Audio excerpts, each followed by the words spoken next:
Ndansankha Yesu lelo wandiribenso mantha zakale zonse zapita watelo Yesu wandansankha Yesu ine wandiribenso mantha zadzana zonse ndaleka watelo Yesu.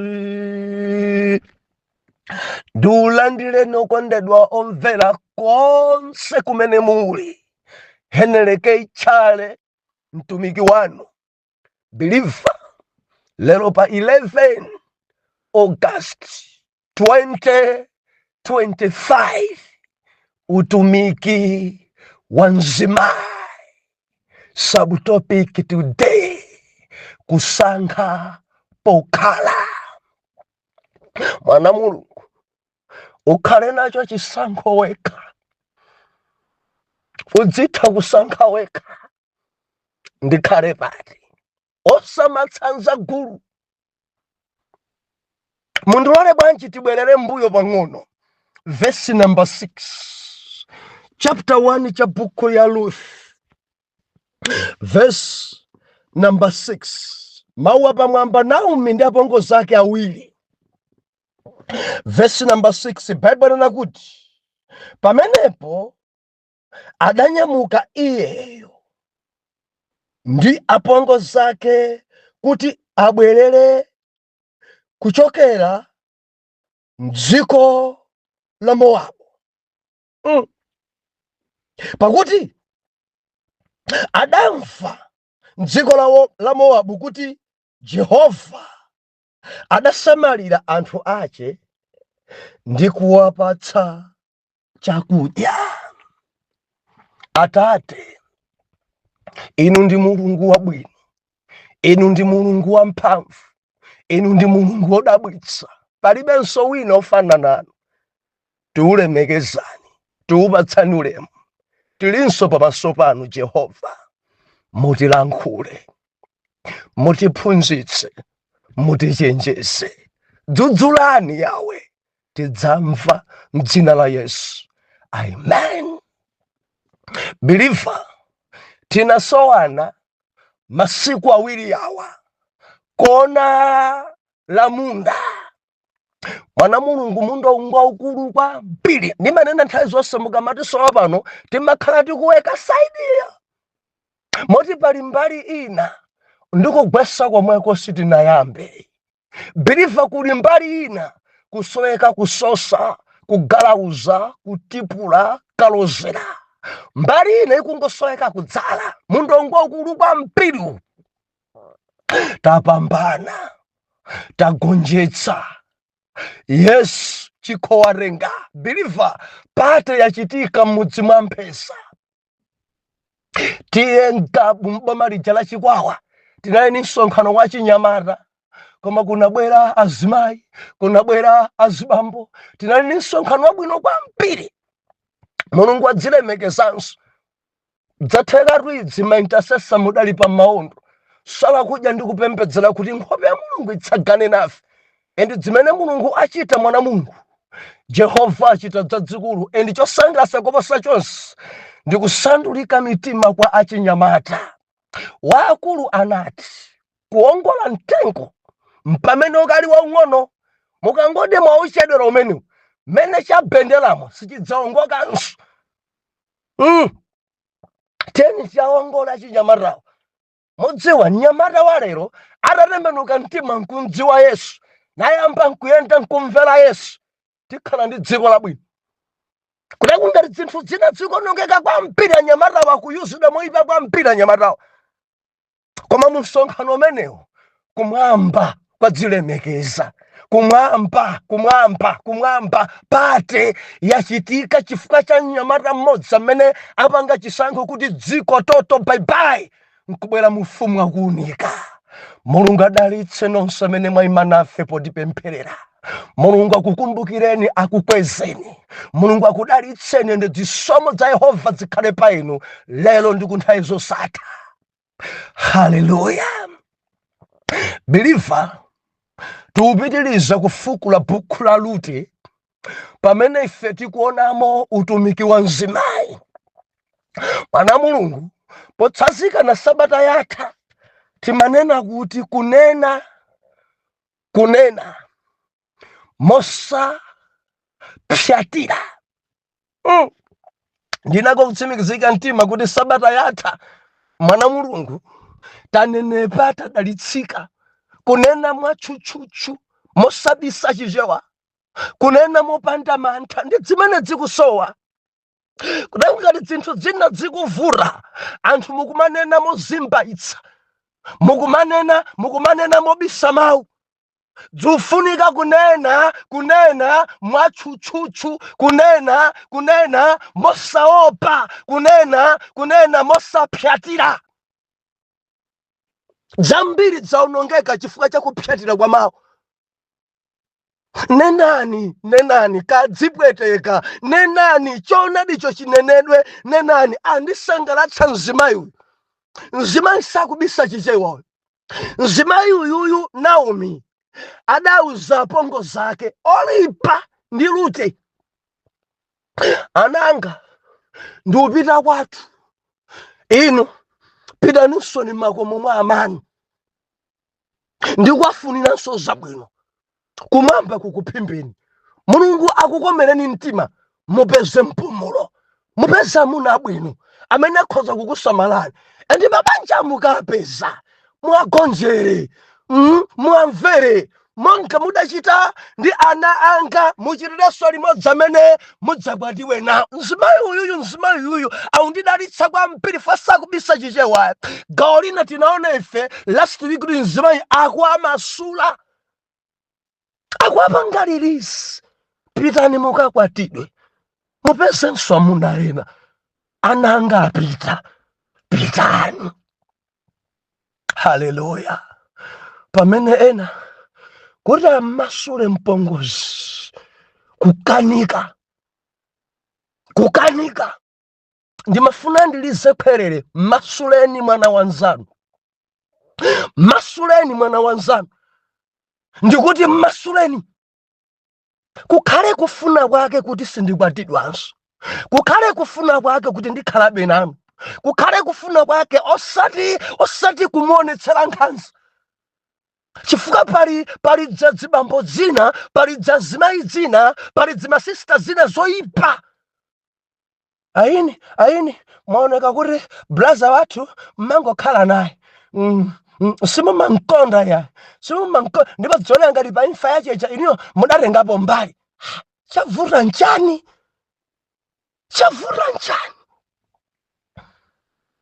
Chavura nchani kuti mufike polingalira mombwambwana chonchi? Mesa muli pa banja inu muli ndi amuna atu. Naomi akunena mowamasula, Naomi sakuphipiriza, Naomi endi chimenechi chikhale mwa azimayi onse oyera. Ndimafanene ndi apongozi onse opemphera. Ichichi nchofunikira. Kukhale kwa iye mpongozi wanu kuti no ndikhalabe pano, kukhale kwa iye mpongozi wanu kuti ndapanga chisankho kuti sindikwatiwa ngakhale mwananu atisiya, kukhale kwa iye. Koma musachite kumanga, musachite kunzunza, musachite. Tamverani, ndi munthu. Ndikuganizeni kuti Rute adachita molondola kwamasula ana eni. Ndinene ndinu, ndi mwana wawo eni ngakhale ali mpongozi anu, ali nzoimvaimva m'matupimo. Mpangeni lilisi, endi muuzeni mosapyatira, mfotokozereni mosapyatira, mfunineni zabwino pamene akukwatidwa ndi mamuna wina, osati mpaka nakuchita kukangana. Aini tionana, mukuti mufuna mukwatire, ndakumva nikati inu akhala akulira m'bale wanu. padutsa zaka sindingathe kudziwerenga padutsa zaka lero apanga chisankho choti ndikwatidwe kumtundu wonse achimuna mwamba kuvuta tikubwera kudzatenga mbawula za blaza wathu tikubwera tidzatenga kumeneko tidzatenga mababu ndani adagula blaza wathu mugule mamuna mene mwampeza agule mababu ena nyumba nkhanza za mtundu wanyu mmapemphera inu mmapemphera nkhani iyi tiyipitiriza kutsogoloko chifukwa Naomi ndi Rute kutsogoloko kuli minofu nkhani yonga yomwe tikuyipitiriza kuti umone mpongozi zimene amakhalira ndi mpongozi wake apatu tiphunzira zambiri apa kunena mosapyatira atumiki anzanga nzofunika kunena mosapyatira china chake ngati chikuchitika mosalongosoka nena mosapyatira kuzimbaitsa kuphimba mauku kwapangisa kuti mchitidwe olobodoko apitirire pa ministry yanu nenani mosapyatira wina wachalakwitsa nenani mosapyatira masuleni wina mosapyatira mawu adzichoka mosapyatira kaya wina alire mawu achoke mosapyatira nchimene chikusowa ku dziko langa kunena mosabisa mawu kunena poyera zonse kunena zonse poyera haleluya Mulungu anandikomera mtima ndokamba ineyo ndikukomeredwa mtima ndi Mulungu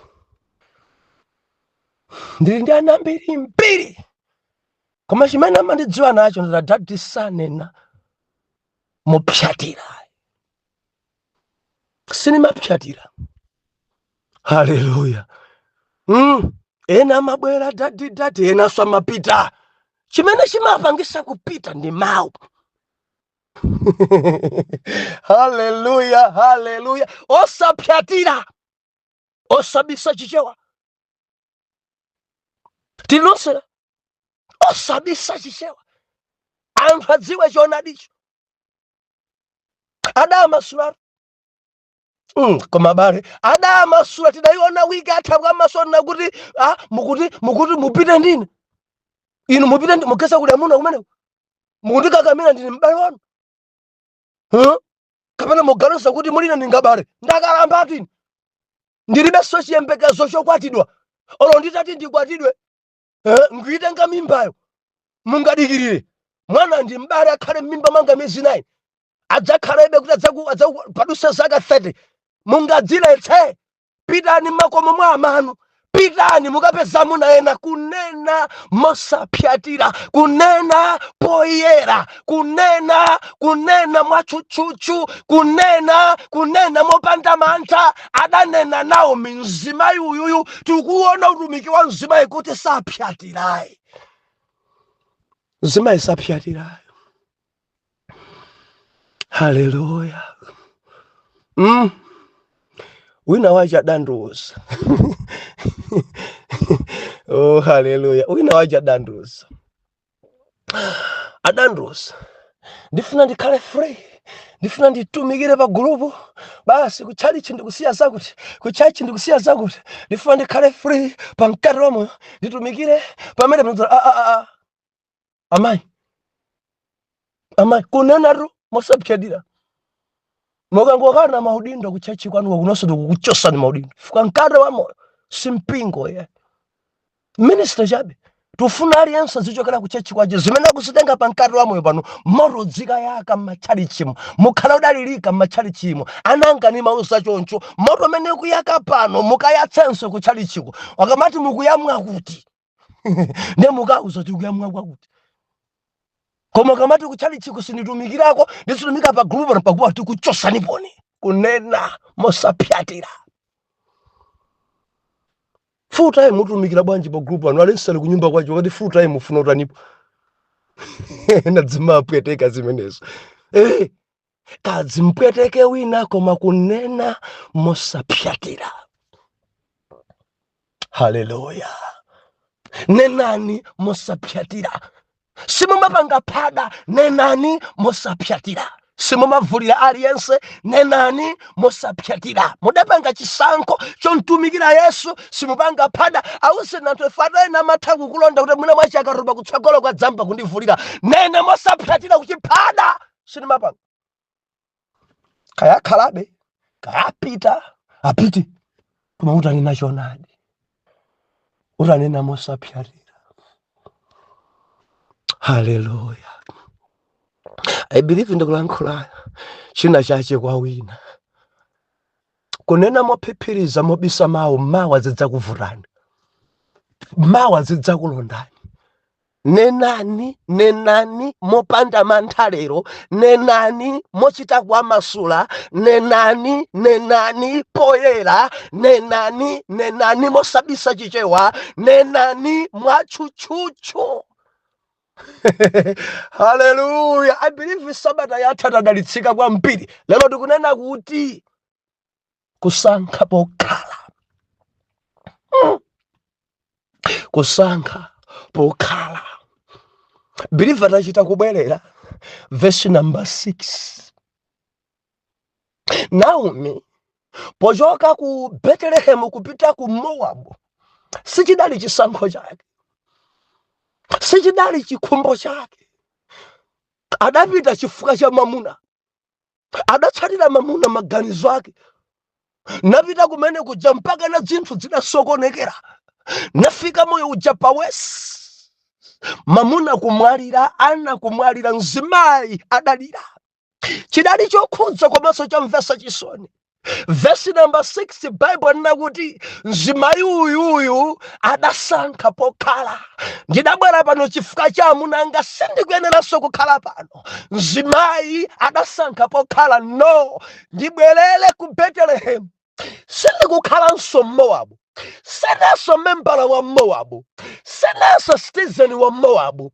Ndibwerere kwathu ku Yuda. Ndibwerere kwathu ku Bethlehem. Ndibwerere chisankho. Biriva kusankha pokhala. Ndimati ndilize kwere musamale. Simalonse amene anthu akukhala inu mukhaleko. Ndimafuna ndilize kwere musamatsanze gulu. Musamatsanze liyoliyo. Kurekwa ampiri ngarako nongeka kwa mpira utsanza anzawo. Ndifuna ndilize kwere biriva ukhale mchisankho cholondola usankhe pokhala wekha. Mvetsera Mulungu kuti ukakhale pati. Mvetsera Mulungu kuti upite kuti. Mvetsera Mulungu kuti uchite cha. Khala nacho chisankho. Mzimayi Naomi anati no. Sine wa Moabu. Ndibwerere chimenecho nchisankho. Sindikukhalanso kuno.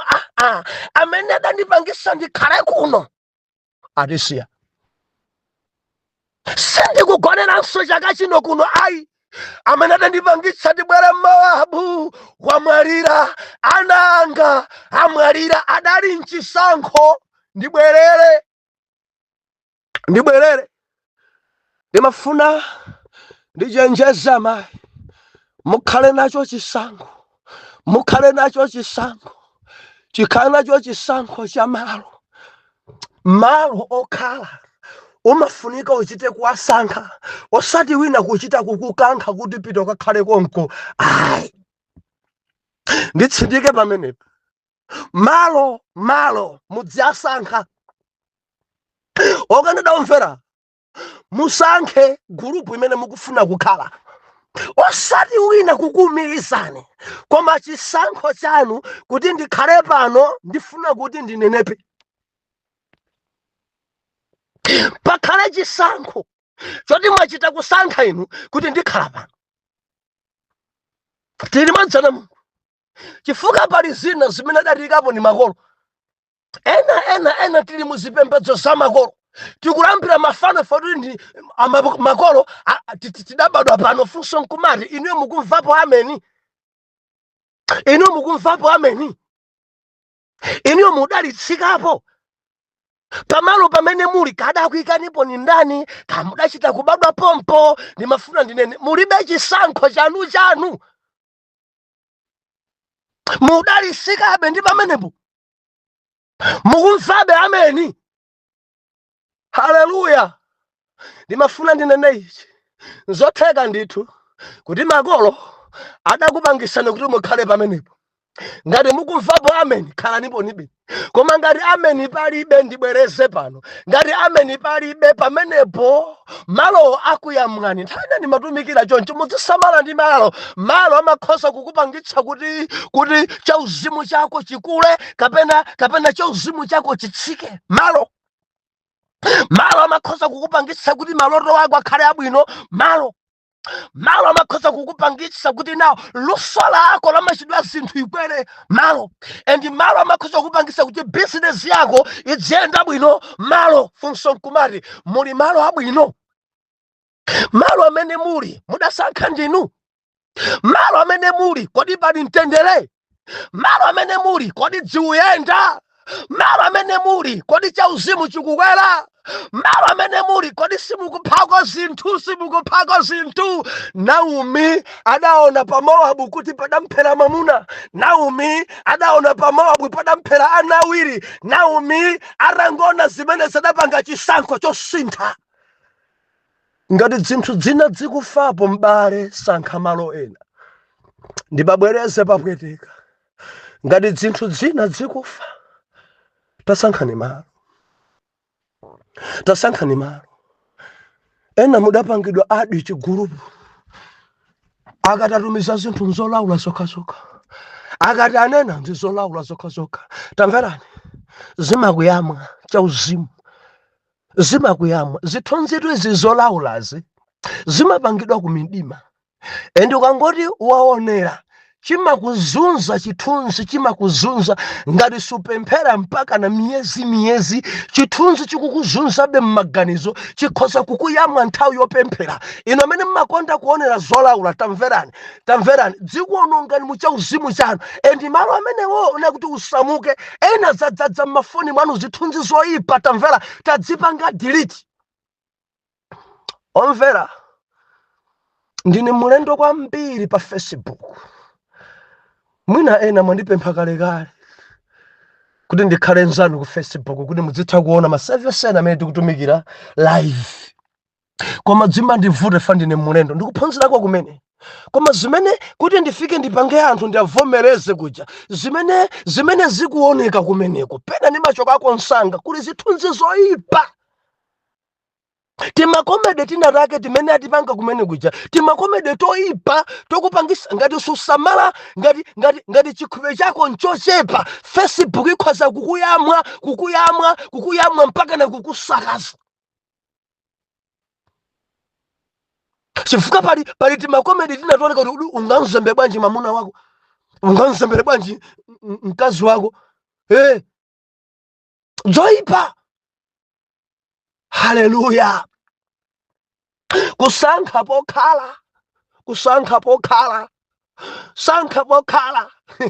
Kuli magulupu opembedzera ndi malo abwino amenewo. Sankha pokhala magulupu ophunzitsana mawu a Mulungu, malo abwino amenewo. Sankha pokhala mpingo umene ukulalikira kuti Yesu ndi Ambuye. Ndibwereze pamenepo. Sankha pokhala malo amene akunena kuti Yesu ndi mfumu, Yesu ndi Ambuye. Lapa, tembenuka mtima, pita pamenepo. Biliva masiku tinawo ano nthawi yatha, si nthawi yochedwesana yoti titsatebe kuti mirakomane. Biliva nthawi inoyo sa mirakomane. Nthawi inoyo njotembenuka mtima, nthawi inoyo njoyanjana ndi Yesu, nthawi inoyo njopanga ubale ndi Yesu. Biliva ndimafuna ndisekwerere upanga ubale ndi Yesu, ndalama kutsara zokha.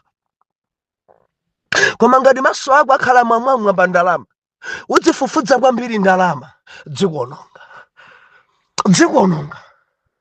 dzikuononga. Sankha kukhala ndi Yesu, sankha kumpembedza Yesu, sankha kuyenda ndi Yesu, sankha kuimba ndi Yesu, sankha kuvina ndi Yesu, sankha kulambira Yesu. Zonse zimene uzifunazo kumwamba adzazipereka kwa iwe, koma choyamba mtsogoze Yesu. Biliva, mtsogoze Yesu. Naomi akupanga chisankho. Ndibwerere ku Yuda. ndibwerere ku Yuda, ndimafuna ndilisekhwelere kwa inu. Pangani chisankho. Ena ndinena nanu mulibe Mowabu. Muri Mowabu, zinthu zanu zikulimba kwambiri muri Mowabu. Zinthu zafa zambiri Mowabu. Mphatso yopemphera idatha Mowabu. Mphatso ya malime idatha Mowabu. Munkatumikira koma zonse zidafa Mowabu. Ndimafuna ndilisekhwelere, sankha pokhala. Bwerera Betelehemu.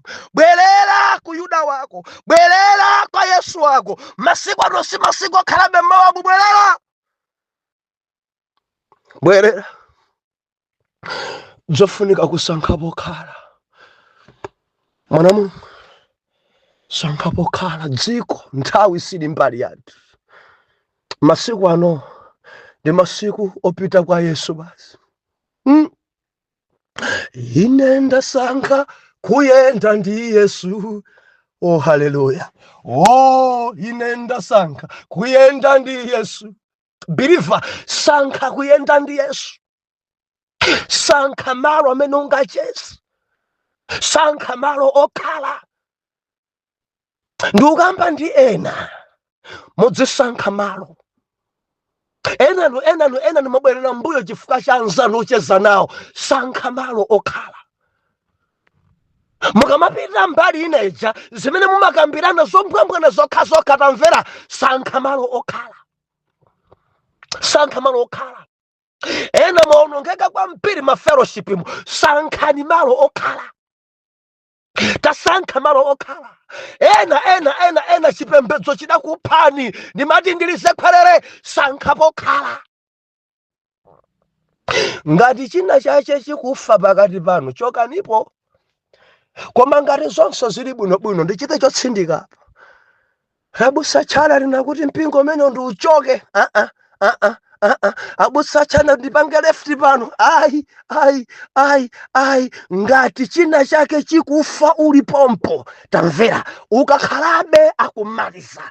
Sankha pokhala. Koma ngati zonse zikuyenda bwino, chauzimu chako chili moyo, mwana wako ali moyo, mamuna wako mkazi wako ali moyo, khalabe pompo. Koma ngati dzina zake zikumwalira, moyo wako suli chimodzimodzi, mtendere ulibe, wangodzaza ndi nkhawa chifukwa cha pamalo pamene wakhala. Believer, tamvera, sankha pokhala. Naomi akanati mamuna wake alipo, ana ake onse awiri alipo, sakanabwerera ku Betelehemu. Sakanabwerera.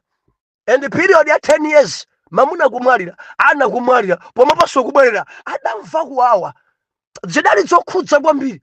Zidali zokhudza mwana Mulungu. Now adazindikira kuti malo ano ngofuna kusintha. Adazindikira kuti malo ano ngosenera kukhalayi. Adazindikira kuti pano ndikhozaso kumwalira. Pano ndisankhe pokhala.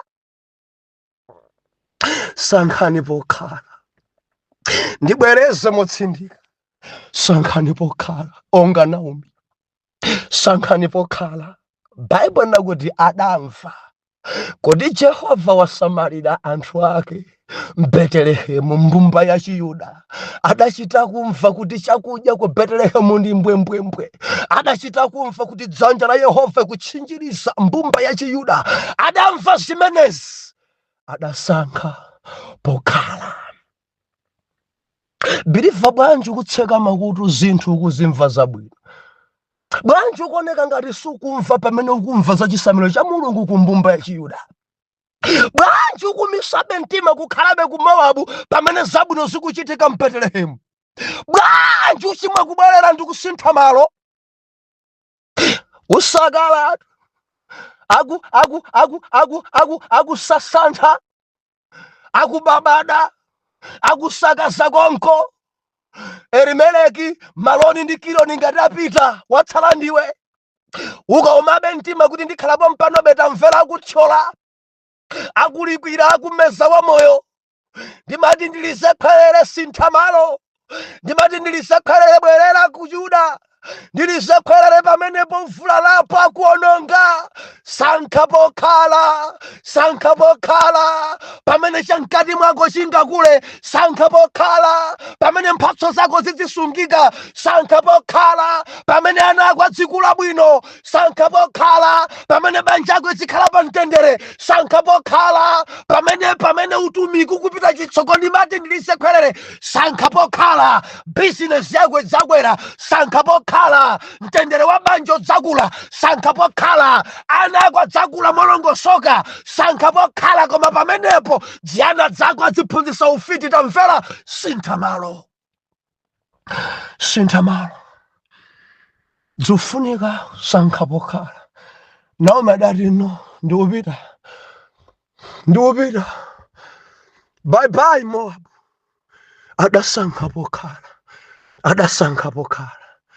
Ndifuna ndikusiyireni ntchito imeneyi. Malo amene muli zikuyenda bwanji? Group imene muli zikuyenda bwanji? Mpingo amene muli zikuyenda bwanji? Ministry yanu zikuyenda bwanji? Dziko zikuyenda bwanji? Malo amene mukukhala zikuyenda bwanji? Kuntchitoko zikuyenda bwanji? Pali china chake chimene chikumwalira? Ndofunsa inuyo. Chafa ndi chani chimene munkachichita 10 years ago pano sichikuchitikanso? Ndija? Ngati chafa chifukwa chani? Mukapeza kuti yankho mpamalopo, sankhani malo ena okhala. Ndifuna mufufuze bwino. Sankhani malo ena okhala. Chimenechi chidzakulisa chamkati mwanu. Naomi anati no, ndidabwera kuno chifukwa cha mamuna. Mamuna amwalira ndikubwerera. Ndikuti chisankho chimene kuchipanga apachi ndi chache osati cha makolo. Chisankho kuchipanga apachi ndi chache osati cha amunake. Chisankho. Ene mukupembedza njoka chifukwa cha amunanu kuphwima funa olemera. Ndimati ndinene, sankha malo wekha. Zidzakuthera bwanji zimenezi? Inde muli nadzo zimagalimo zimathalake mwatchuka ndi kulemera, koma mukupembedza ndondocha ndi njoka. Ukatha moyo uno muli pa mtendere inu.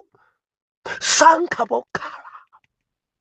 Bwera kwa Ambuye Yesu sunachedwe. Kuti kwa Ambuye Yesu akukudikirira ngotambasula manja kuti akuhage. Bwera kwa Yesu sankha pokhala utachoka ku uhule. Bwera kwa Yesu sankha pokhala utachoka ku ufiti. Bwera kwa Yesu sankha pokhala utachoka pakuledzera. Sankha pokhala. Bwanji mundilondole mmawa. Atate mu dzina la Yesu tithandizeni. Chisankho chimapusisa. Tithandizeni kuti kusankha kwathu kukhale kolondola. Tithandizeni Jehova kuti tikhale malo abwino oti adzikuza chamkati mwathu. Tithandizeni kuti tidzisunga zamoyo osati kumangophapo zinthu. Mutithandize Jehova kusankha malo okhala. Zikomo Mulungu chifukwa mwatilankhula. Mwa Yesu aku Nazareti tonse tiyankhe kuti amen and amen.